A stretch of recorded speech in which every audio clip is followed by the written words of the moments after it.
Hello students. तो आज के इस वीडियो में आपका स्वागत है। आज हम चर्चा करेंगे verb to be plus infinitive का।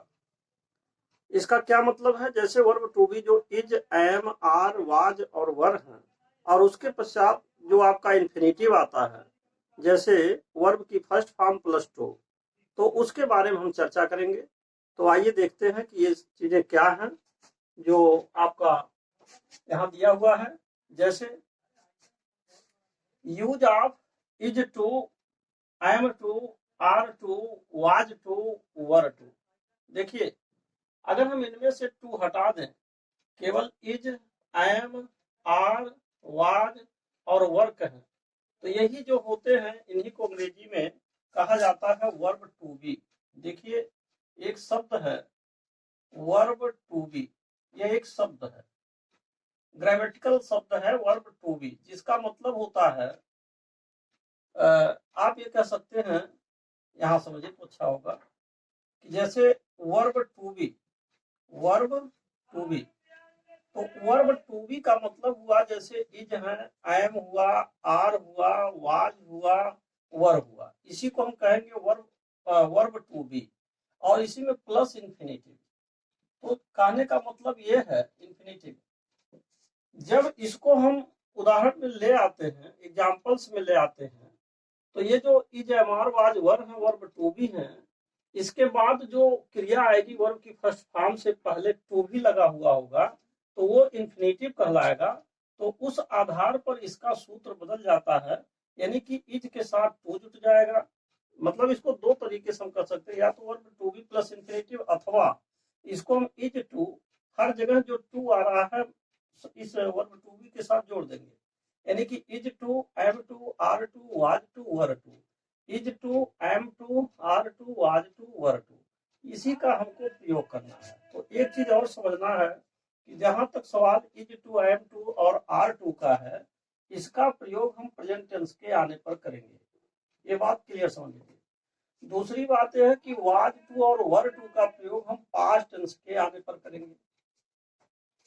तो अब आइए हम देखते हैं एग्जाम्पल्स के बारे में। जैसे पहला उदाहरण आपका है कि उसे अंग्रेजी पढ़ना है, और एक बात और समझ लीजिए कि इसमें जो पहचान होगा, यानी कि is to, am to, are to, was to, were to का अगर हम हिंदी में रूपांतरण करेंगे, हिंदी में इसका अर्थ बनाएंगे, तो यह ना, ने, नी प्लस है, हूं, हो और था, थे, थी का अर्थ देगा।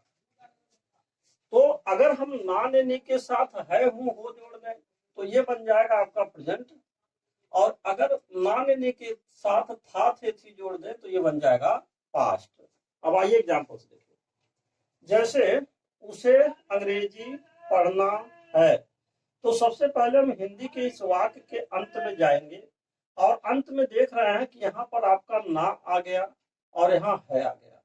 इसी प्रकार दूसरा उदाहरण है मुझे अपना काम करना है, तो यहाँ पर भी देख रहे हैं ना आ गया, है आ गया। तीसरा उदाहरण हमें बाजार जाना है, तो इसमें भी ना आ गया, है आ गया। चौथा उसे मेरी मदद करनी है, इसमें नी आ गया, करनी थी। अब देखिए ये था, थे, थी चल रहा है, तो यहाँ पर आपका था, थे, थी हो गया। कहने का मतलब ये इतना आपका प्रेजेंट हुआ। अब पास्ट में चल रहा, देखिए उन्हें स्कूल जाना था, तो ना, ने, नी आ गया और था, थे, थी आ गया।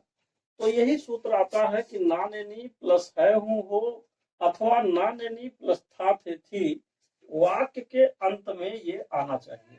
तो अगर ऐसा आ रहा है तो इसके अनुसार अगर ना, ने, नी और है, हूं, हो आ रहा तो प्रेजेंट टेंस का इस्तेमाल करेंगे, यानी कि is to, am to, are to में से कोई कोई लगेगा अकॉर्डिंग टू सब्जेक्ट।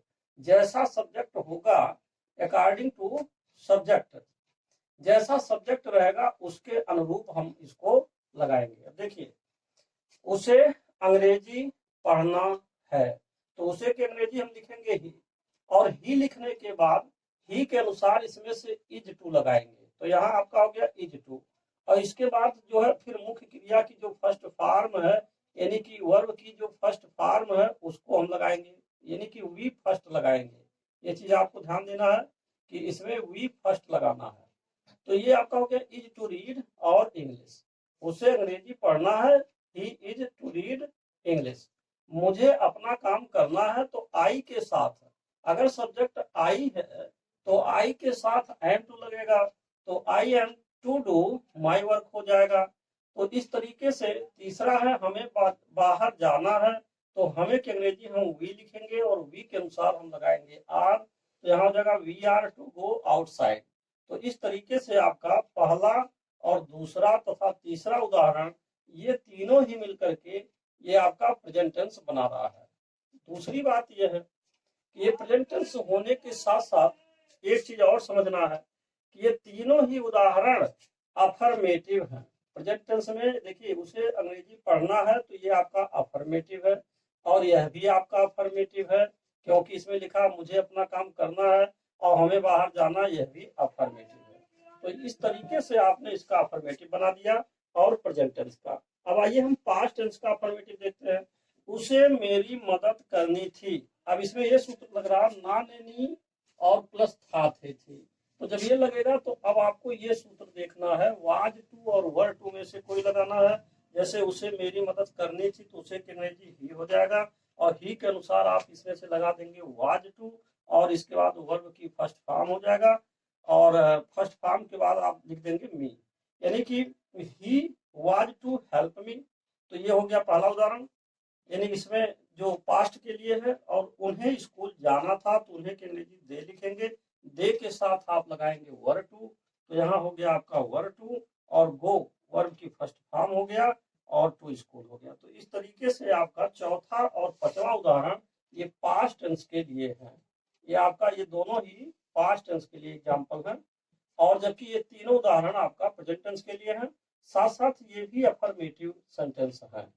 तो अब तो मैं समझता हूँ ये बात क्लियर हो गया होगा कि अफर्मेटिव सेंटेंसेज में जब भी कोई टेंस होगा, अगर प्रेजेंट टेंस है तो ये सूत्र लगाएंगे, यानी is to am to are to, और यदि पास्ट टेंस है तो आप वर टू या वाज टू या वर टू का प्रयोग करेंगे, और जैसा कि सभी वाक्य साधारण है हमने आपको बता दिया है।